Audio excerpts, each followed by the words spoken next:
राष्ट्रीय खेल पत्रिका खेल जगत में आप सभी का स्वागत है। नमस्कार, मैं हूं आदेश कुमार गुप्त। में शामिल है भारत की मेजबानी में खेला जा रहा विश्व कप हॉकी टूर्नामेंट। भारत और न्यूजीलैंड के बीच खेली जा रही एक दिवसीय सीरीज दक्षिण अफ्रीका में जारी आईसीसी अंडर 19 महिला विश्व कप क्रिकेट टूर्नामेंट, नई दिल्ली में जारी Indian open badminton tournament, Malaysia open badminton tournament और ऑस्ट्रेलियन ओपन टेनिस टूर्नामेंट। खबरें होंगी और भी।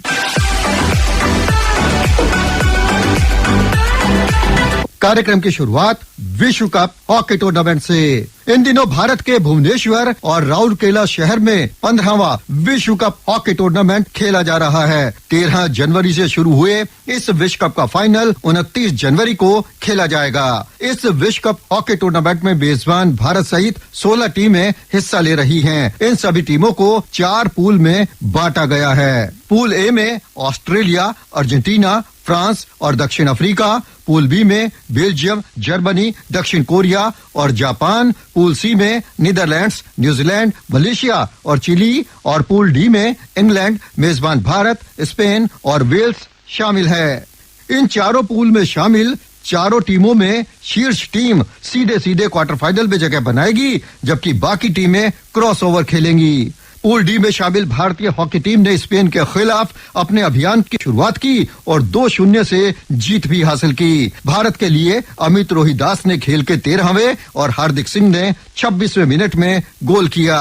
भारत ने अपने दूसरे मुकाबले में इंग्लैंड को गोल रहित बराबरी पर रोका।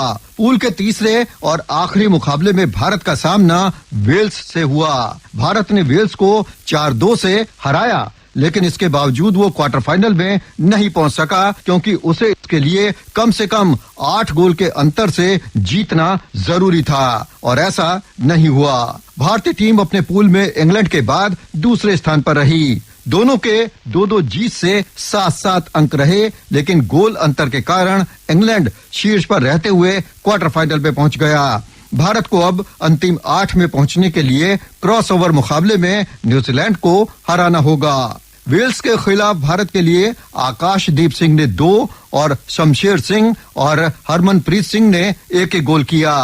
पूल डी से इंग्लैंड के क्वार्टर फाइनल में पहुंचने के अलावा ग्रुप ए से ऑस्ट्रेलिया, ग्रुप बी से बेल्जियम और ग्रुप सी से नीदरलैंड्स क्वार्टर फाइनल में पहुंची। इस विश्व कप हॉकी टूर्नामेंट में भारत के खेल और क्रॉसओवर में न्यूजीलैंड के खिलाफ होने वाले मैच को लेकर हमने पूर्व द्रोणाचार्य अवार्डी कोच अजय कुमार बंसल से बातचीत की, जो इन दिनों खुद विश्व कप के मुकाबले देख रहे हैं। हमने अगर 4 गोल करेंगे तो हमने 2 गोल कंसीड भी किए, तो ये चीजें थी। पेनल्टी कॉर्नर डे 1 से हमारा फेल चल रहा है, डे 1 से फेल चल रहा है। और पेनल्टी कॉर्नर के ऊपर हम आज की डेट में बहुत ज्यादा भरोसा करके चलते हैं कि ये तो हमारा अच्छा होगा ही, लेकिन वो नहीं हुआ।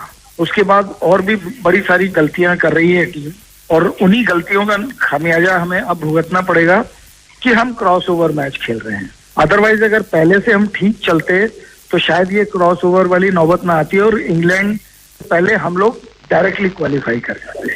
तो ये कुछ चीजें हैं जिनको सुधारना है बहुत। अब अगला मैच काफी टफ है न्यूजीलैंड के साथ, तो हमें अगर क्वालिफाई करना है तो इसमें कोई दूसरी बात ही नहीं है कि हमें न्यूजीलैंड को जीतना पड़ेगा, क्योंकि नॉकआउट मैच है। तो यहाँ पर ड्रॉ और ये और वो कुछ नहीं चलता। यहाँ तो सीधे सीधे हार जीत का बात होती है। जीतेंगे तो आगे बढ़ेंगे, नहीं तो आगे नहीं बढ़ेंगे। बंसल साहब, आपसे ये भी जानना चाहेंगे कि वेल्स के खिलाफ भारत को 8 गोल के मार्जिन से जीतना था, या कम से कम 8 गोल करने थे, तो ये दबाव भारत पर भारी पड़ा? हाँ, बिल्कुल भारी पड़ा। और ये मैंने देखा है कि हमारी टीम पे पड़ता ही है। इवन खेल शुरू होने से पहले भी मेरे 1-2 लोगों से बातचीत हो रही थी, तो हम लोग यही डिस्कस कर रहे थे कि ये जो 8 गोल का जो लक्ष्य है इनके सामने, ये एक तरह से नेगेटिव दबाव रहेगा इंडियन टीम के ऊपर। ये लोग हड़बड़ी करेंगे, बहुत ज्यादा हड़बड़ी करेंगे तो गलतियां करेंगे और इनका स्कोर नहीं होगा। यही हुआ, और गलतियों का नतीजा था कि इन्होंने 2 गोल कंसीड की। नहीं तो 2 गोल वैसे कंसीड करने वाली कोई बहुत बड़ी ऐसी बात नहीं थी वेल्स के अगेंस्ट, लेकिन टीम ने 2 गोल कंसीड भी किए, गोल पूरे कर भी नहीं सकी, तो नुकसान हुआ अल्टीमेटली। हमने ये देखा कि गोलकीपर पी श्रीजेश मैदान बाहर थे, दूसरे गोलकीपर खेल रहे थे। क्या इससे भी भारतीय टीम का डिफेंस कमजोर हुआ? थोड़ा बहुत असर पड़ता है। हालांकि देखो, दूसरे गोलकीपर जो मिस्टर पाठक हैं वो भी अच्छा खेल रहे हैं इस समय, इक्वली गुड। तो बहुत ज्यादा तो मैं नहीं कह सकता हूँ, लेकिन देखिए अगर गोल कंसीड करती है कोई टीम तो वो गोलकीपर की कमी नहीं होती, सिर्फ वो ये 11 प्लेयरों का खेल होता है और इसमें सभी की कोई कमी या अच्छाई काम आती है। टीम गेम तभी कहलाता है ये। तो ये हम लोगों का एक बड़ा कॉमन नजरिया है कि अगर गोल हमने कंसीड कर लिया तो हम गोलकीपर को दोष देते हैं कि देखो गोलकीपर कमजोर लगे हुआ, जबकि हमें वहां से देखना चाहिए जहां से शुरुआत हुई है उस अटैक की, किसकी गलती थी, जब हम डिफेंस कर रहे हैं किसकी गलती थी। तो वो सारी चीजें होती हैं। ब्रिजेश और पाठक का अंतर है अब आज की डेट में बहुत ज्यादा नहीं रहा है, इसलिए आपने बाकी मैचेस में या इस मैच में भी देखा होगा कि अलग अलग क्वार्टर में दोनों गोलकीपर्स को चांस दिया जा रहा है। तो इसीलिए दिया जा रहा है कि ज्यादा फर्क नहीं है। अगर ज्यादा फर्क होता तो कोई भी कोच इतना रिस्क नहीं उठाता। काफी बड़े दावे किए जा रहे थे कि भारतीय टीम ने इस विश्व कप हॉकी टूर्नामेंट से पहले ऑस्ट्रेलिया का दौरा किया, इसके अलावा ओलंपिक्स में कांस्य पदक जीता, लेकिन आपको लगता है कि अगर क्रॉसओवर मैच में न्यूजीलैंड से हम पार नहीं पा सके तो भारतीय हॉकी एक बार फिर से काफी पीछे चली जाएगी? हम ओलंपिक में कांस्य पदक जीते थे तो फिर एक आस तो सभी को बनी थी। अब जो आज की सिचुएशन है, नेचुरली वो पिछला रिकॉर्ड देखते हुए सभी लोग दावा कर रहे थे, और जो आज की सिचुएशन है कि अभी तक टीम एक कोई बहुत बढ़िया खेल नहीं दिखा पाई तीनों मैचों में, तो जिसकी उसे जरूरत है। और अभी भी हमारे पास गेन करने के लिए एक अच्छा मौका है जो ये क्रॉसओवर होगा। अगर हम इसको अच्छे से खेलते हैं, पेनल्टी कॉर्नर एक्सपर्ट हमारा अच्छे से काम करते हैं, तो हम अभी भी जीत सकते हैं और अभी भी क्वार्टर फाइनल में जा सकते हैं। और अब चलते हैं क्रिकेट के मैदान में। इन दिनों न्यूजीलैंड की क्रिकेट टीम भारत में है जो 3 एक दिवसीय और 3 2020 मैचों की सीरीज भारत में खेलेगी। न्यूजीलैंड और भारत के बीच हैदराबाद में बीते बुधवार को पहला एक दिवसीय अंतर्राष्ट्रीय क्रिकेट मुकाबला खेला गया। इस मुकाबले में भारत ने जब 8 विकेट खोकर 349 रन बनाए तो लगा कि भारत आसानी से इस मैच को जीत जाएगा, लेकिन न्यूजीलैंड ने भी पलटवार किया और 337 रन बनाए। भारत के हाथ 12 रनों की संघर्षपूर्ण जीत हाथ लगी। भारत के 349 रनों के विशाल स्कोर में सबसे बड़ा योगदान सलामी बल्लेबाज शुभमन गिल का रहा, जिन्होंने 149 गेंदों पर 208 रनों की दोहरी शतकीय पारी खेली। इस दौरान उन्होंने 19 चौके और 9 छक्के लगाए। उन्होंने रोहित शर्मा के साथ पहले विकेट के लिए 60 रन जोड़े। रोहित शर्मा ने 34 रन बनाए। उनके अलावा सूर्य कुमार यादव ने 31 और हार्दिक पांड्या ने 28 रन बनाए। विराट कोहली 8 और ईशान किशन 5 रन बना सके। न्यूजीलैंड के डैरिल मिचेल और हेनरी शिवले ने 2-2 विकेट अपने नाम किए। जीत के लिए 350 रनों के लक्ष्य का पीछा करने उतरी न्यूजीलैंड की पूरी पारी 49.2 ओवर में 337 रन पर समाप्त हुई। न्यूजीलैंड के माइकल ब्रेसवेल ने 78 गेंदों पर 12 चौके और 10 छक्कों की मदद से 140 रन बनाए। मिचेल सेंटनर ने भी 57 रनों का योगदान दिया। भारत के मोहम्मद सिराज ने 46 रन देकर 4 विकेट झटके। कुलदीप यादव और शार्दुल ठाकुर ने भी 2-2 विकेट हासिल किए। न्यूजीलैंड के खिलाफ दोहरा शतक बनाने वाले शुभमन गिल एक दिवसीय क्रिकेट में 5वें ऐसे भारतीय बल्लेबाज हैं जिन्होंने अंतर्राष्ट्रीय स्तर पर एक दिवसीय क्रिकेट में ये कामयाबी हासिल की है। उनके अलावा सचिन तेंदुलकर, वीरेंद्र सहवाग, रोहित शर्मा और ईशान किशन एक दिवसीय क्रिकेट में दोहरा शतक जमा चुके हैं। वैसे भारत के बल्लेबाज 7 दोहरे शतक बना चुके हैं, जबकि रोहित शर्मा के नाम 3 दोहरे शतक हैं। दोहरा शतक बनाने के बाद भारत के सलामी बल्लेबाज शुभमन गिल ने कहा, I think in the first ODI against Sri Lanka and in the third ODI, I was looking to get a big score, but unfortunately that didn't happen for me. And once I was set here, the main focus for me was, obviously to be there for the team and score as many runs as possible. And it feels good when it pays off. I think consistency is the key to everything. It's one of the things that I strive for. Being consistent as a batsman is very important in any format. It feels nice, when the things that you're doing over a period of time repeatedly, and it feels good. Not a conscious effort, I'd say, but with the extra fielder inside the circle, we see other teams pushing in the middle overs. And even today when when our wickets were falling down, my main focus was to to show some intent to the bowler. It becomes very easy for the bowler to be able to bowl dot balls if the batsman is not showing any intent that he's gonna hit boundaries, even if we have lost a wicket. So that was my intent when the wickets were falling down, to show some intent to the bowler that I will hit you if you're gonna bowl bad balls. I think once in England I hit 6 sixes in like 7 balls, but I was itching to unleash myself, but like I said, with wickets falling at regular intervals, and also it was important for me, and this was the message from the dressing room, that I have to bat till the end.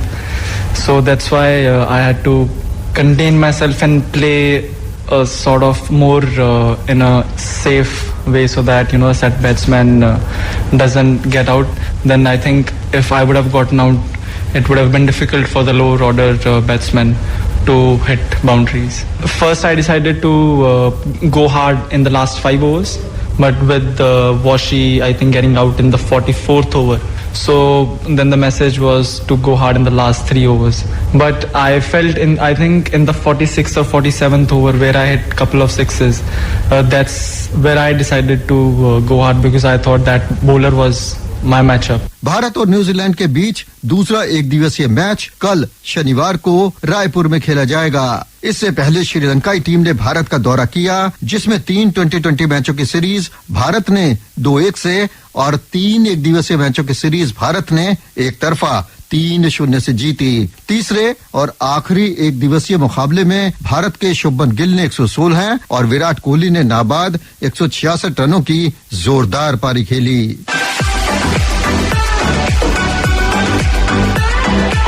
उधर मुंबई के पृथ्वी शॉ ने पिछले दिनों असम के खिलाफ Ranji trophy मुकाबले में 383 गेंदों पर 379 रनों की पारी खेली। ये रणजी ट्रॉफी के 75 साल में किसी भी बल्लेबाज की सबसे बड़ी पारी है। वहीं 89 साल के रणजी ट्रॉफी इतिहास में ये दूसरा सर्वोच्च व्यक्तिगत स्कोर है। वैसे रिकॉर्ड बीबी निम्बालकर के नाम है, जिन्होंने साल 1948 में महाराष्ट्र के लिए खेलते हुए सौराष्ट्र के खिलाफ नाबाद 443 रन बनाए थे।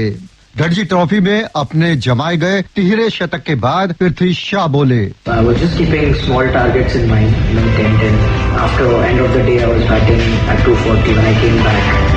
I just had my dinner and slept early, just to be fresh for the next morning. And I told myself that I am not playing at 240. I'll start again with the 0. So I started again with the 0 in the morning, and Yuda was playing with me, and he said, let's both of us start with a 0. And Rajubai was batting at 70 that time, and we just kept on playing. The outfield was really fast, and the wicket was good for the fast bowler, especially when it was coming onto the bat. And I just got that 300. It was a special feeling for me. Obviously, it was my first 300. Feels really nice the way the white ball cricket is going and the red ball as well. Now, I think I just have to carry forward from this, not to get really easy, just because I've scored this. I have to take my head down and just follow my process, what I'm doing from all these days, and it's just that you have to play according to the formats, according to the conditions. That's what I'm trying to do, and I've always been a team man, always look for the team. Prithvi Shaw के रणजी में तिहरे शतक ने आखिरकार 539 दिन बाद उनकी team India में वापसी करवा ही दी। उन्हें न्यूजीलैंड के खिलाफ 2020 टीम में जगह दी गई है। इसके अलावा ऑस्ट्रेलिया के खिलाफ शुरुआती 2 टेस्ट मैच के लिए भी भारतीय टीम का ऐलान कर दिया गया है। वैसे ऑस्ट्रेलियाई टीम भारत में 4 टेस्ट मैचों की सीरीज खेलेगी। ऑस्ट्रेलिया के खिलाफ शुरुआती 2 टेस्ट मैच में भारत के कप्तान रोहित शर्मा के अलावा KL Rahul, Virat Kohli, Shreyas Iyer, Shubman Gill, Cheteshwar Pujara, KS Bharat, Ishan Kishan, R Ashwin, Axar Patel, Kuldeep Yadav, Ravindra Jadeja, Mohammed Shami, Mohammad Siraj, Umesh Yadav, Jaydev Unadkat और सूर्य कुमार यादव शामिल हैं। और अब चलते हैं बैडमिंटन के कोर्ट पर। इन दिनों दुनिया भर के चोटी के बैडमिंटन खिलाड़ी नई दिल्ली में जारी इंडिया ओपन बैडमिंटन टूर्नामेंट में अपना दमखम दिखा रहे हैं, लेकिन मेजबान भारत के लिए इस टूर्नामेंट में कुछ भी अच्छा नहीं रहा। पहले तो भारत की शीर्ष महिला खिलाड़ी पीवी सिंधु पहले ही दौर में थाईलैंड की एस के ठोंग से 21-14, 22-20 से हारकर बाहर हो गई। वहीं एच.एस. प्रणय हमवतन लक्ष्य सेन से 21-14, 21-15 से हारे और उसके बाद लक्ष्य सेन भी डेनमार्क के विश्व में 20वें नंबर के खिलाड़ी रॉसमस गेमके से 21-16, 15-21, 18-21 से हारकर बाहर हो गए। इसके बाद महिला वर्ग में लंदन ओलंपिक की कांस्य पदक विजेता साइना नेहवाल की भी ओलंपिक चैंपियन चेन युफई के सामने एक नहीं चली और वो महज 32 मिनट में 9-21, 12-21 से हार गई। इससे पहले महिला युगल में गायत्री गोपीचंद और त्रिसा जॉली भी प्री क्वार्टर फाइनल में चीन की छठी वरीयता हासिल झांगशू जियान और जियांग यू से 9-21, 16-21 से हारकर बाहर हो गई। कृष्ण प्रसाद गारगा और विष्णुवर्धन गौड़ पंजाला की पुरुष युगल जोड़ी को चीन के लियांग वेई किंग और वांग चोंग से केवल 33 मिनट में 14-21, 10-21 से हार का सामना करना पड़ा। गत चैंपियन सात्विक साईराज रंकीरेड्डी और चिराग शेट्टी की जोड़ी के महत्वपूर्ण खिलाड़ी सात्विक साईराज रंकीरेड्डी को कूल्हे में लगी चोट के कारण टूर्नामेंट से अपना नाम वापस लेना पड़ा। दुनिया की 5वें नंबर की जोड़ी सात्विक और चिराग को चीन के लियू यूचेन और यू शुआन यी से खेलना था। सात्विक और चिराग पिछले सप्ताह कुआलालंपुर में मलेशिया ओपन सुपर 1000 टूर्नामेंट के सेमीफाइनल तक पहुंचे थे। दोनों ने पिछले साल India open, French open, Commonwealth games के खिताब जीते थे और थॉमस कप जीतने वाली भारतीय टीम के अहम सदस्य थे। इससे पहले खेले गए मलेशियन ओपन में पुरुष एकल वर्ग का खिताब शीर्ष वरीयता हासिल डेनमार्क के विक्टर एक्सेल्सन ने जीता। फाइनल में उन्होंने गैर वरीयता हासिल जापान के कोदाई नाराओका को 21-6, 21-15 से हराया। भारत के श्रीकांत पहले ही दौर में जापान के केई निशिमोता से 21-19, 21-14 से हारकर बाहर हुए। उनके अलावा लक्ष्य सेन पहले दौर में भारत के ही एच.एस. प्रणय से और एच.एस. प्रणय क्वार्टर फाइनल में जापान के नाराओका से हारकर बाहर हुए। महिला एकल वर्ग का खिताब जापान की अकाने यामागुची ने दक्षिण कोरिया की एनसी यंग को 12-21, 21-19, 21-11 से हराकर जीता। भारत की साइना नेहवाल, पीवी सिंधु और आकर्षी कश्यप की चुनौती पहले ही दौर में टूट गई। पुरुष युगल में भारत के सात्विक साईराज रंकीरेड्डी और चिराग शेट्टी की जोड़ी चीनी जोड़ी लियांग के किंग और वांग चांग की जोड़ी से सेमीफाइनल में 21-16, 11-21, 21-15 से हारकर बाहर हुई। इंडिया ओपन और मलेशिया ओपन में भारतीय खिलाड़ियों के प्रदर्शन को लेकर हमने बातचीत की भारत के पूर्व एशियन चैंपियन दिनेश खन्ना से। प्रतियोगिता में तो काफी जो हमारी परफॉर्मेंस है काफी निराशाजनक रही और खासकर पीवी सिंधु से काफी उम्मीद थी, पर वो थाईलैंड की उभरती हुई खिलाड़ी जो हैं उनसे पराजित हो गई। हालांकि पहले भी 1-2 बार ये खिलाड़ी उनको 3 गेम तक ले गई हैं, एक बार शायद इनको पराजित भी कर चुकी हैं, पर उम्मीद थी कि यहाँ अपनी कंडीशन में वो अच्छा खेलेंगी। जहां तक लक्ष्य सेन का सवाल है, एक तो मैं ये कहूंगा कि ये बड़ी दुर्भाग्यपूर्ण बात है कि जो हमारे सबसे अच्छे फॉर्म में खिलाड़ी खेल रहे हैं एच.एस. प्रणय और लक्ष्य सेन, और इस वक्त तो उनकी रैंकिंग भी 8 और 10 है विश्व में, वो पहले ही दौर में कई बार जो है पिछली 3 या 4 टूर्नामेंट से पहले दौर में खेल रहे हैं। तो BHWF को ये भी देखना चाहिए कि इस तरह की चीज अगर होती है उसका सुधार करना चाहिए, क्योंकि एक ही देश के जो आपके सर्वोच्चम खिलाड़ी हैं अगर वो पहले ही दौर में एक दूसरे से खेलते हैं तो ये जो है ये थोड़ा कुछ अटपटा सी चीज लगती है। इसमें इनको देखना चाहिए कि क्या सुधार किया जा सकता है। और जहां तक लक्ष्य सेन का प्रश्न है, कल बहुत ही एक अच्छा मैच हुआ गेमके के साथ, जो डेनमार्क के वो भी बहुत ही मजे हुए खिलाड़ी हैं और बहुत फिट खिलाड़ी हैं। और देखा जाए तो दोनों ही खिलाड़ी जो थे अंत में उन्होंने अपना भरपूर जोर लगाया जीतने का, पर दुर्भाग्यवश लक्ष्य सेन जो हैं 2 अंकों से तीसरे और निर्णायक गेम में पराजित हो गए। तो मैं ये कहूंगा कि ये एक निराशाजनक बात है कि कोई भी भारतीय खिलाड़ी जो है इस स्टेज से आगे नहीं जा पाया। खासकर जबकि भारत में ये प्रतियोगिता हो रही है तो दर्शक भी चाहेंगे कि वो अपने जो अच्छे खिलाड़ी हैं उनका प्रदर्शन देखे सेमीफाइनल या फाइनल में, पर दुर्भाग्यवश कोई भी खिलाड़ी जो है हमारा क्वार्टर फाइनल से आगे नहीं जा पाया। साल की शुरुआत में जैसे मलेशिया ओपन हुआ और अब इंडिया ओपन अपने घर में, लेकिन चाहे मेंस सेक्शन हो या विमेंस सेक्शन, क्या खिलाड़ियों की फॉर्म खराब है, फिटनेस सही नहीं है या फिर किसी तरह का दबाव है? क्योंकि देखिए आजकल अंतर्राष्ट्रीय स्तर के ऊपर जो आपका जो स्तर है बहुत ही सर्वोच्चम हो गया है। ऐसे 15-16 खिलाड़ी ऐसे हैं जो कि एक दूसरे को पराजित करने में सक्षम हैं। ये दुर्भाग्यपूर्ण ऐसा हुआ कि भारतीय खिलाड़ी जो हैं इसमें इतना अच्छा प्रदर्शन नहीं कर पाए। और खासकर देखिए अगर हमें उम्मीद हो सकती थी तो वो पीवी सिंधु से हो सकती थी, लक्ष्य सेन से हो सकती थी, एच.एस. प्रणॉय से हो सकती थी जो कि अच्छी फॉर्म में खेल रहे हैं, या के श्रीकांत से हो सकती थी। जैसा कि मैंने कहा कि एच.एस. प्रणॉय और लक्ष्य सेन जो है वो पहले ही दौर में एक दूसरे से भिड़ गए और उसमें से एच.एस. प्रणॉय जो है वो एक काफी अच्छा मैच हुआ उनका, हर बार ही अच्छा मैच होता है और उसमें वो पराजित हो गए। और उसके बाद लक्ष्य सेन भी जो है अगले दौर में बाहर निकल गए। और पीवी सिंधु मैं समझता हूँ क्योंकि चोट की वजह से वो पिछले 4-5 महीने से कोई प्रतियोगिता नहीं खेली थी, तो मैं समझता हूं कि उनको थोड़ी मैच प्रैक्टिस की जरूरत है। क्योंकि पिछली प्रतियोगिता में वो कैरोलिना मारिन से पराजित हुई थी जो कि हम जानते हैं कि एक बहुत ही सक्षम खिलाड़ी हैं। हालांकि वो भी चोटिल रही थी और काफी देर के बाद उनकी वापसी हुई है, पर फिर भी पीवी सिंधु को उन्होंने पराजित किया था मलेशिया ओपन में। और इस प्रतियोगिता में पीवी सिंधु दुर्भाग्यवश पहले ही दौर में बाहर हो गई।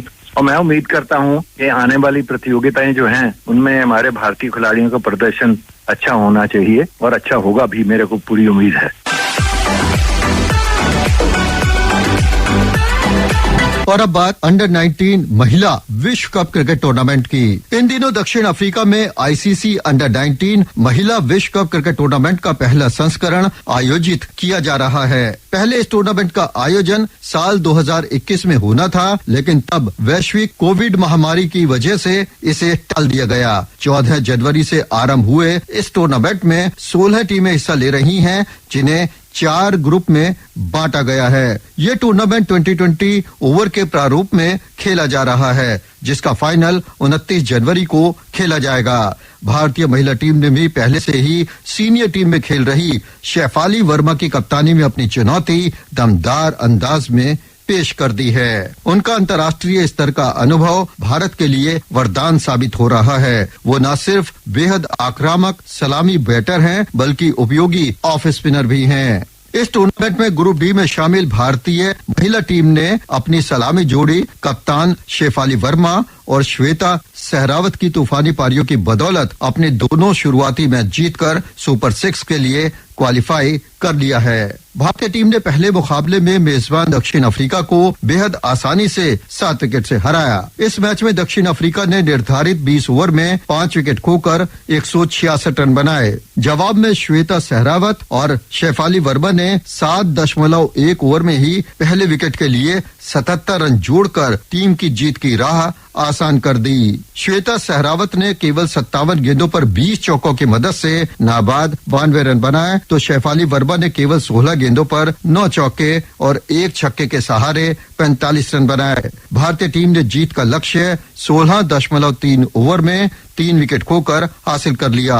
शेफाली वर्मा ने तो गेंदबाजी में भी अपने हाथ खोलते हुए 31 रन देकर 2 विकेट हासिल किए। अपने दूसरे मुकाबले में भारतीय टीम ने संयुक्त अरब अमीरात को 122 रनों के विशाल अंतर से हराया। इस मैच में भारतीय टीम ने निर्धारित 20 ओवर में 3 विकेट खोकर 219 रन बनाए। शेफाली वर्मा और श्वेता सहरावत का बल्ला एक बार फिर गरजा और दोनों ने मिलकर पहले विकेट के लिए 8.3 ओवर में ही 111 रन जोड़ दिए। शेफाली वर्मा ने 34 गेंदों पर 12 चौके और 4 छक्कों की मदद से 78 और श्वेता सहरावत ने भी 49 गेंदों पर 10 छक्कों के सहारे नाबाद 74 रन बनाए। विकेटकीपर ऋचा घोष ने भी खुलकर बैटिंग करते हुए 29 गेंदों पर 49 रन बनाए। इसके बाद भारतीय टीम के गेंदबाजों ने संयुक्त अरब अमीरात को 5 विकेट पर 97 रन ही बनाने दिए।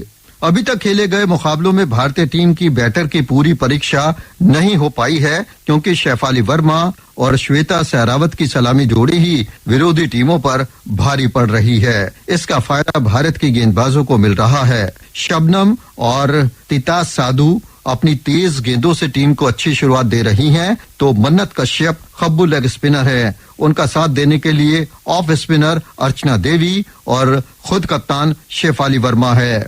शेफाली वर्मा के अलावा टीम में विकेटकीपर श्वेता सहरावत के अलावा अन्य विकेटकीपर ऋचा घोष भी शामिल हैं। ऋचा घोष भी शेफाली की तरह भारतीय क्रिकेट टीम के लिए अंतर्राष्ट्रीय क्रिकेट खेल चुकी हैं। गोगंदी त्रिशा, सौम्या तिवारी, सोनिया मेहदिया, हरले गाला, ऋषिता बासु, सोनम यादव, मन्नत कश्यप, अर्चना देवी, परशी चोपड़ा, तिता साधु, फलकनाज और शबनम शकील टीम की अन्य खिलाड़ी हैं।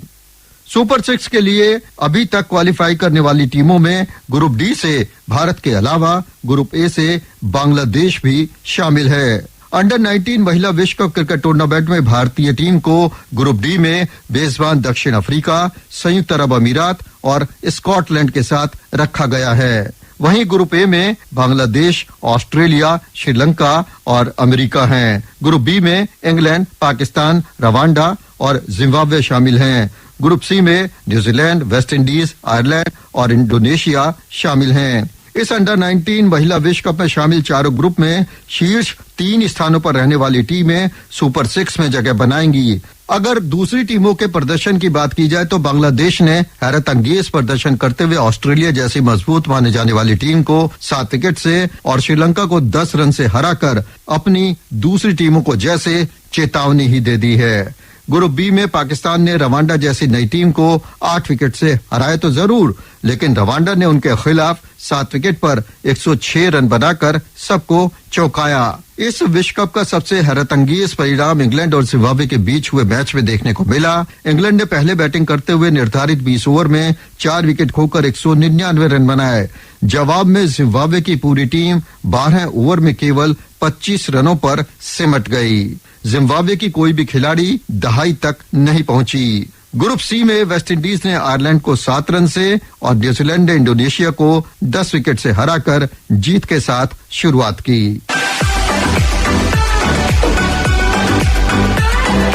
और अब चलते हैं टेनिस के कोर्ट पर। साल के पहले grand slam tennis tournament Australian open में बेहद उतार चढ़ाव के बीच कुछ खिलाड़ियों की जीत का सिलसिला भी जारी है। सबसे बड़ा उतार चढ़ाव तो तब देखने को मिला जब शीर्ष वरीयता हासिल स्पेन के राफेल नडाल पहले ही दौर में ब्रिटेन के जैक ड्रैपर से 5-7, 6-2, 4-6, 6-1 से हार गए। अब ऑस्ट्रेलियन ओपन के मुकाबले चौथे दौर में पहुंच गए हैं, जहां जापान के केई निशिकोरी ने सबसे पहले जगह बनाई। वैसे तीसरे दौर में पहुंचने वालों में रूस के डेनियल मेदवेदेव का सामना अमेरिका के सेबेस्टियन कोर्डा से होगा। चौथे दौर में तीसरी वरीयता हासिल ग्रीस के स्टेफानोस सिटसिपास का सामना जॉन इस्नर से, छठी वरीयता हासिल कनाडा के आगेर अलियासिमे का सामना जिरी लेहमा से होगा। वहीं एंडी मरे ने 2 सेट से पिछड़ने के बाद शानदार वापसी करते हुए ऑस्ट्रेलिया के थानासी कोकिनाकिस को 4-6, 6-7, 7-6, 6-3, 7-5 से हराकर तीसरे दौर में जगह बनाई। चौथी वरीयता हासिल नोवाक जोकोविच ने दूसरे दौर में फ्रांस के इंजो कोआकोड को 6-1, 6-7, 6-2, 6-0 से हराया। महिला युगल में अपना आखिरी ग्रैंड स्लैम खेल रही भारत की सानिया मिर्जा अपनी जोड़ीदार कजाकिस्तान की अन्ना दानिलिना के साथ मिलकर दूसरे दौर में पहुंच गई हैं, लेकिन पुरुष युगल में भारत के युकी भामरी और साकेत मायनेनी पहले दौर में हारकर बाहर हो गए।